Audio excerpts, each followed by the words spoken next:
Hello, I'm Paula Hanford. I'm the CEO of PSC Support. PSC stands for Primary Sclerosing Cholangitis. And it's a really rare disease. We think only 5 to 10,000 people in this country have it. It's a disease that affects the liver and the bile ducts, and there's no effective treatments or cure for the disease currently.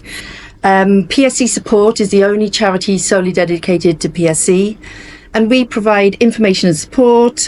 We advocate for people with PSC, and we fund some very innovative, groundbreaking research into the disease as well.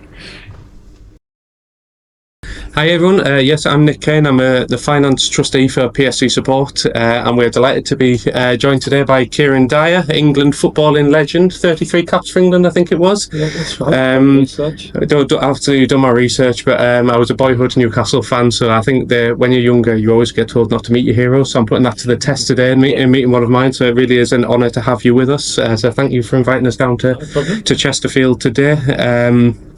And obviously good luck for this weekend, because you could win the league this weekend, so that's great to know, and we'll all be supporting you. Thank you. So we'll kick off with a few questions if that's all right. No problem. Hopefully so similar to like a job interview and a nice gentle start, and talk about life before PSC. So there'll be a lot of people watching this video who might not be football fans, so can you just tell us a little bit about your life before your diagnosis? Yeah, so I'm born in Ipswich. I was at the Ipswich Town Football Club from the age of 10. I was always destined to be a professional footballer. I was kind of like the golden child of the academy. I progressed through the youth team into the first team at 17. Established myself for my club. Represented my country in under 18s. Went to the under 20 World Cup in Malaysia. Represented my country while I was playing for Ipswich, and also represented England under 21s. We didn't get promoted to the Premier League, and it was just a matter of when I was going to sign for a Premier League team. There was a lot of interest from the likes of Arsenal, Leeds, West Ham, but I ended up in sunny Newcastle. And I was very happy with that choice, thank you. And yeah, I became an established Premier League player and represented my country, and life was great. It was probably early 2000 when I first started to have some symptoms with my liver. It wasn't PSC at the time, but I had an autoimmune condition that affected my liver. Obviously, being at a professional football club, they get the best specialists, the best people involved, and I was on medication for the rest of my career, but all my bloods and everything that was showing that my liver was fine. So yeah, life was great. So I think I guess that's quite new to a lot of people, because a lot of people throughout your career saw that you spent quite a lot of time out injured. Were your teammates aware of what was going on with you, or did you keep it to yourself a lot?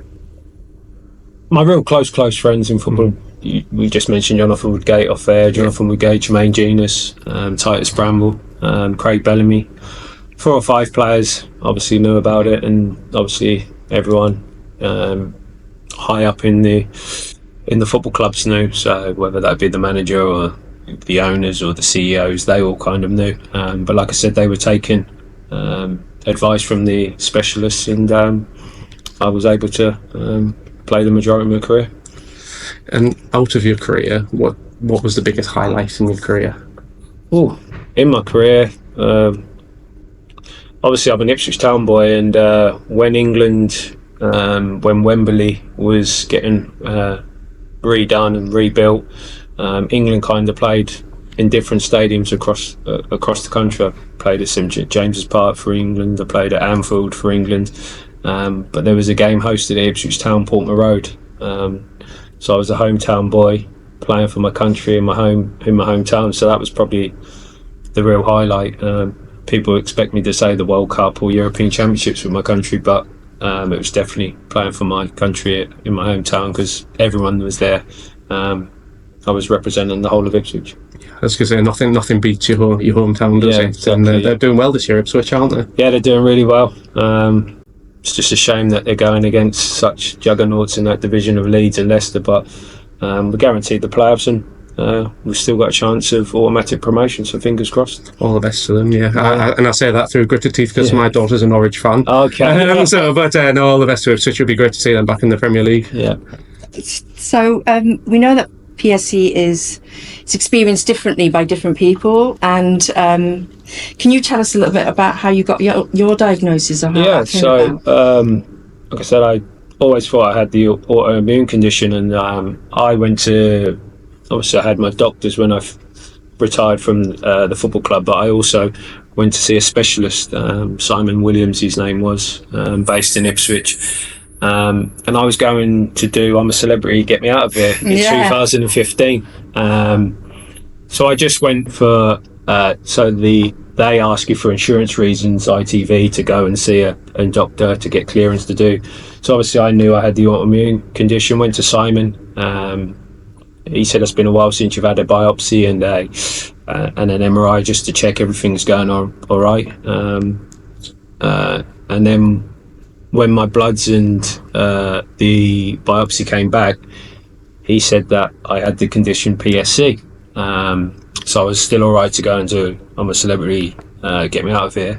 But he obviously told me what PSC involved, that I would need a transplant. There was no cure.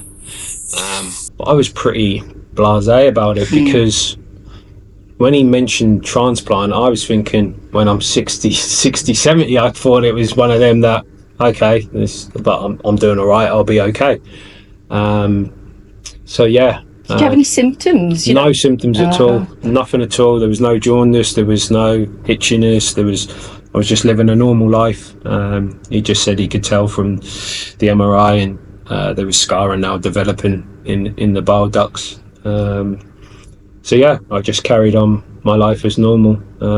So this was probably in 2015-16. Had no symptoms until 2019. And I was working for Sky Sports. I did the Newcastle-Tottenham game with David Ginola. And every time you go off air, the makeup artists come and they touch up and put foundation on your face to make you look pretty. And the makeup artist kept looking at me really like with a worrying look. When I thought, what's going on here? But she didn't mention nothing or anything. And then when I finished off air, Dave Jones, who is one of the presenters, said, your eyes look really yellow. And I thought, okay. And he said, and then all the producers were texting my agent at the same time saying, Kieron needs to go and get checked out. I then came off air, turned on my phone. I had messages from my daughter, Lexi. She said, Dad, are you all right? Your eyes looked well. I think it was going viral on Twitter about my eyes. My wife, Holly, her sister, is a nurse. She said Kieron needs to go to the A&E as soon as he got back. So this was all happening on the Sunday. Got back to Ipswich really late Sunday night, probably about 1 o'clock, something like that in the morning. Woke up in the morning, went to A&E. I was in A&E. They transferred me straight to Adam Brooks within 2 days, saying you're going to need a liver transplant.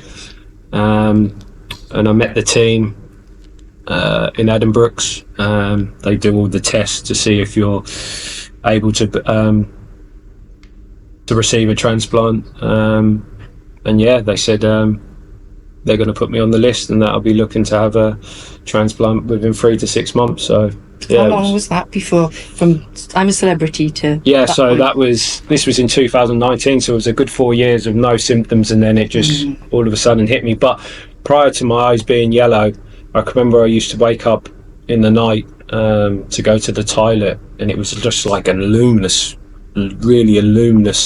orange yellow, and I drink quite a lot of water, and I'm thinking it's not like me to be this dehydrated, and I just kept putting it down to dehydration, and then obviously then my skin started to turn yellow on my eyes, and yeah. Did you have any other symptoms like itch or right upper quadrant? I had itch, the itch, but the itch wasn't as severe as when I came to the last few days before my transplant. Then it was just unbearable. Yeah, I've had someone describe the itch as itch under. She felt like she had itch under her fingernail. She couldn't get to it. I was just clawing my skin Oh. to shreds, and I haven't got nails, and I was just constantly clawing. It was a tough process, that. Yeah. So a little bit about living with PSC now. So obviously you weren't just an amateur sports person, you were elite. As a lot of our sort of people watching this will know. So as you had a very active and athletic lifestyle, what impact did PSC have on that? So I know you were coach at times. What was so hard for me at the time was once you're on the transplant list, your life comes on hold. You have to be in a certain radius, you have to have your phone on 24/7, you can't go on holiday. So that was all right initially because they thought that I would need a donor within 3 to 6 months. So this was in 2019. So I was still doing my coaching job at Ipswich, but I couldn't go to the away games. So if we played Bristol City away, someone else would go and have to take my job, which I didn't mind. But then it became 6 months, and I was going to still get my bloods, and I was still having regular checkups with the doctors, and they were saying, well, your bloods are doing really well. They're actually improving. 6 months turned to a year. A year turned to 18 months, and there was just no sign. So because my bloods were doing so well, they suspended me on the list. So that means that I'm not actually off the list, but I could go on holiday. I could leave the radius because there was no like signs that No immediate. that I would need the transplant. And like you said, it came to about 2022, 2023, and I then took a job working for my old manager at Ipswich, Paul Cook, who's manager of Chesterfield, and everything was going great. Got to the playoff final in May. This is May 2023. I could still see there was jaundice in me. My bilirubin was always still up, but it was manageable. We had a holiday. The season finished. I went on holiday to Dubai with my wife. Came back. We started pre-season, and then that's when PSC really affected me. I started swelling up in my ankles. I was turning like Bart Simpson, Homer Simpson, that yellow. The itching was becoming unbearable, and at the time I was staying in hotels when I stayed up in Chesterfield, and it was probably about 1 o'clock in the morning, and I woke up in so much pain down my side, and I knew something weren't right, and I could have just gone to the A&E in Chesterfield, but I thought I'm going straight to Addenbrooke's. So this was probably in June time, and I went into Addenbrooke's, and I didn't leave Addenbrooke's until end of September when I had the operation. So I was in hospital for over 3 months, and it was a real tough time in hospital. Tough time. Imagine what sort of impact did that have on your family? You've been in hospital for that long. Yeah, because they see me when you're suffering in the late stages of PSC. You're probably at your worst. I was snappy. I was basically dying. Constantly itching, no appetite. And I would have 4 to 5 visitors every day, and it's such a trek from Ipswich. It's a 2-hour journey. It's about an hour and 15 there, and hour and 15 back. Could be an hour and a half, could be an hour and 40. And I had 4 to 5 people coming and visit me every day without fail. Just goes to show you how loved you really are. You don't realise until you really need it. And I felt sorry for them because they'd turn up and I'd be asleep. I was so fatigued, I'd be asleep. They'd try and talk to me, I'd just ignore them, go back to sleep. Then I'd get them to itch me all over, snap at them. It was a tough time for them, but they never showed. What was great as well, because I know a few of them thought that I might not get a donor in time, and they thought that I might die, and they never showed. They always showed positivity, even though they didn't. They were always there in great support, and I always remember that. Yeah, absolutely. Yeah, I guess in terms of obviously PSC being, like you say, there's no cure other than transplant. A lot of people have to find coping mechanisms. So mine, when my wife was diagnosed with PSC, as I took up fundraising, so I started running, doing marathons and all that sort of stuff, and also became a trustee for the charity. Did you have any specific coping mechanisms, or even your family, did they have any specific ones?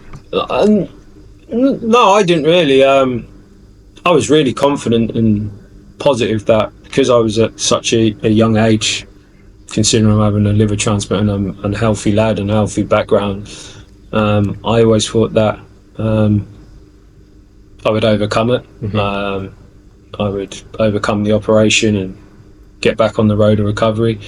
They told me little records of someone came out of hospital after 10 days after the operation. That's the record at Addenbrooke, so I thought I'd try and get out in 9 days just to give myself certain challenges. But because I was so ill in hospital for them 3 months, I did lose a lot of strength, and I was a shadow of myself, and it was hard for me to take how much this illness affected me. Just before I signed for Chesterfield, I did a 150 kilometre bike ride, which I'd be able to do easily, and I was doing this while I was suffering from the liver condition, and I got cramp in every part of my body after 20 minutes, but I was refusing to give up, and it was just the most torturous ride ever. I was thinking, wow, this is a real illness that is affecting me this bad, but I was always positive. That was probably my coping mechanism. I just thought that there was never ever any doubt, even when they were wheeling me down to theatre and I was walking down with my mum and my missus. I never thought this is it, never, which is quite remarkable really, because when they were wheeling me down, I can remember my mum and my missus being nervous, probably the first time they showed nerves, and the surgeon came to meet me just before we went into theatre, and he said, "Are you confident?" to me, and my missus kind of said, "Are you confident?" And he went, "Yeah, every day, this is like riding a bike for me." And you could see the tension from them just go, like, this man, because I've had plenty of injuries in football, and you have surgeons that are confident and some surgeons who just are negative in a way. They give you the what ifs, but this man was like, nah, it'll be fine. And that was it, off I went. We've definitely noticed that having so my wife has a consultant up in Newcastle, we have noticed that their attitude plays a lot in terms of how we walk away from an appointment. They could say the same thing, and if they're positive or negative, exactly. you feel 100%. like you can feel on top of the world. And especially I don't know if you've gone down the Google route, but when my wife was first diagnosed, I googled a lot. I never Googled and that was probably the biggest mistake I've made. And if anyone's watching this and they're looking at Google, I would avoid it like the plague. Same as me, yeah. In talking of Google, obviously there is a lot of misinformation out there about PSC. What do you think is the most misunderstood thing about PSC in general? Oh, it's a good question.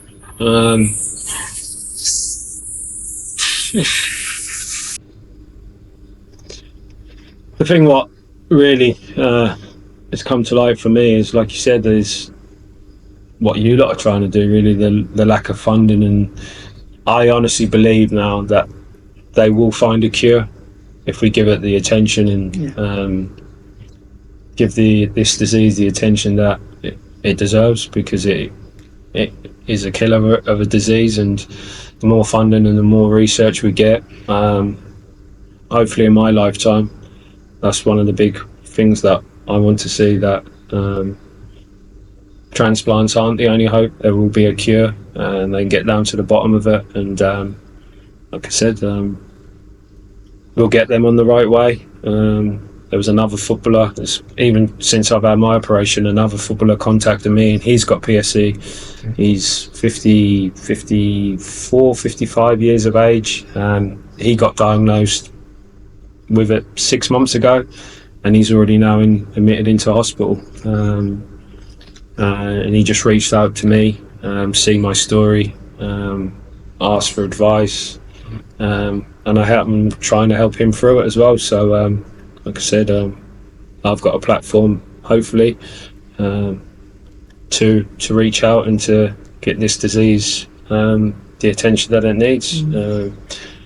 Hopefully I'll the transplant games I'm going to be attending to in Nottingham in June. I think they want me to play a key part in the transplant game. So yeah, that's probably the biggest thing. No one knew about this disease. Like you said, it only affects a small percentage, but we've got to get out there somehow. Yeah, absolutely. And sorry, Paul, I was just going to say, I think obviously you mentioned there that you've got a platform, and we absolutely really appreciate you doing this interview with us. We're aware you've done a couple of other interviews. I think it was Talk Sport for one, and was it True Geordie you did one on as well in the past. What sort of reception have you had from those interviews? Oh yeah, all positive really. Because when I did the interviews, I didn't hold back. I told them the truth and how it affects people, and basically I was dying. If I didn't get the donor within a few more months, then I wouldn't be here. Talked about the burden of someone having to die to keep you alive is so hard to live with.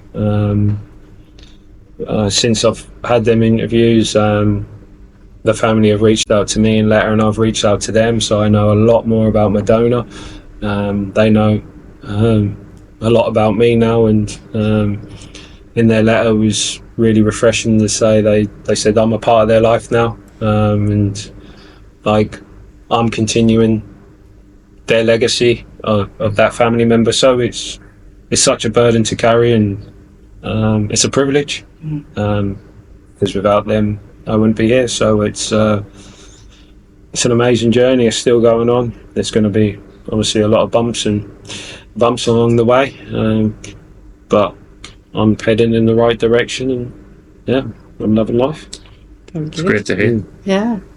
I was going to ask you a bit about your transplant, but you've covered quite a lot of that. But how did you... So at the beginning, when they said you're going to put it on the list, you were like, I'm going to have that one in 20 years, 30 years, whatever. So I'll just put that to the back of my mind. But when they actually said, no, this is happening now, how did you feel? Yeah, so when we were talking about how a different surgeon, just from their body language or from their tone, it could be...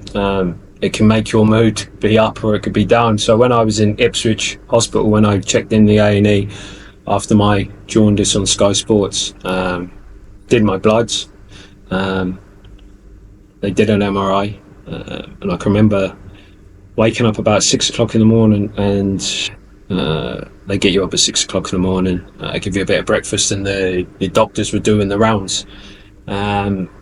And the doctor came round. I didn't have my wife, I didn't have anyone with me, and they came in and they said, we've seen your bloods and we looked at the MRI, and you're going to need a liver transplant, and we're going to transfer you to Edinburgh. And that was it. And she said, I know it's tough for you to process, we'll give you some time and we'll speak to you later. And just walked out and just left me like in shock, really. Probably was in absolute shock. Started to panic. I was in a frenzied panic, really. Rang my wife and mum, and was trying to be strong for them, even though I was probably at my weakest, and was explaining to them that they've told me I need a transplant really soon. So my wife was, you can feel how frantic she was. Where have they come to asking me? And I said, they haven't given me no question. Well, that's unacceptable. I'm ringing the hospital, so she's going mad. I'm just trying to keep it all together. Come off the phone to them, and then I rang my friend Jonathan. He's known as DJ Spoonie, does radio too, and he's a DJ, he's a TV personality. And I just broke down to him and just said, basically, my life's over. And he was like, come on, medicine today. And I was just like, I can't believe, wow. So then they transferred me to Edinburgh that day, and then when I met the team at Edinburgh, so they have the whole team. They have the consultants, the liver consultants, the surgeons, the dietitians, the psychologists. They've got a whole team. It was just they're just so professional. And within one day, my mood went from my life's over, I'm going to die, to I'm going to beat this easily. Let's just do these tests, and hopefully they'll say I'm strong enough to for the transplant, and here we go. So within the space of 48 hours, my life went from thinking it was over to I've got a long life to live. So yeah, and I'll never forget that. Thank you. Over to me now, and hopefully a more positive side of things. So life, I guess, after the liver transplant now. So now you've had your transplant. How do you feel on a day-to-day basis? If you'd have asked me when I first woke up from the transplant, that was probably the only time I mentally broke. The pain, I've never experienced anything like that. I think I was asking them just to end my life. That first 24 hours was just so excruciating. My wife and my mum, they had to leave the hospital. Obviously, the amount of tubes and pipes that were coming out of me, and to see me actually broken like that, asking for them to end my life, they couldn't bear to see me like that. And it's crazy. In the space of 24 hours, they come back nervously to the hospital the next day or the next morning, and I'm up sitting having a cup of tea, flirting with the nurses for 24 hours. You had some football on the screen as well, did you? It was crazy. So after that 24 hours, I was absolutely flying. Then probably a week into it, because I can remember the surgeons kept saying, honestly, it's not smooth sailing, there's going to be some bumps in the road, and like everything was fine. I was up walking, I was eating, I was going to the toilet myself, and then a week later they did a scan and they said that they thought there might be something blocked, so they had to reopen me again. So I had to go through the nightmare of the cut again. But when they opened me up, they said it wasn't what they thought, and they closed me back up. And like I said, from there it's been plain sailing ever since. I come out of hospital, went for my regular bloods. They were always in check. Started to get my fitness back, was allowed to drive, and within 3 months I was back to work and on the training pitch for Chesterfield. So it's been a real success, and I'm nowhere near back to where I was pre-op, but they say it takes probably a year to get back to your normal self, and I'm well on the way. I can feel it. I'm getting stronger, I'm getting fitter, I'm more active every day. I didn't realise how ill I was, so for the past 3 years I'd always sleep in the afternoon, always just couldn't help but fall asleep. I never fall asleep in the afternoon. I've got so much energy levels back, so it's made such a positive impact on my life. So forever grateful. That's great to hear. You're obviously doing well here at Chesterfield, we're flying in the league. What's next for you? What are your ambitions in your career? I always thought I wanted to be a manager. I'm not so sure now, but I want to be a first team coach, which I am now, but the ultimate is to coach a team in the Premier League. So I'm doing all my badges. I got my pro license, which is probably the biggest badge you can have in football when it comes to coaching. So I'm well on my way, and like you said, hopefully I can get Chesterfield. Our ambition is to one day get into the Championship. It looks like we're going to be into League Two, and we'll start League Two as one of the top 6 teams, I think, for next season. So we could go back-to-back promotions and be in League One before you know it. So just got to be positive and carry on this journey. Yeah. So Kieron, one of the things you mentioned was trying to find a cure or effective treatments at least for this disease.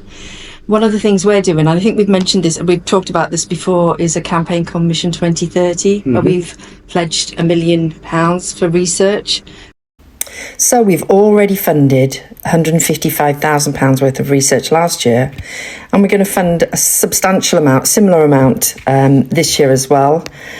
And we're going to fund a research fellow who's going to be looking at different aspects of PSC over the next 3 years. There's some of the things that we're doing, but thank you so much for your time today.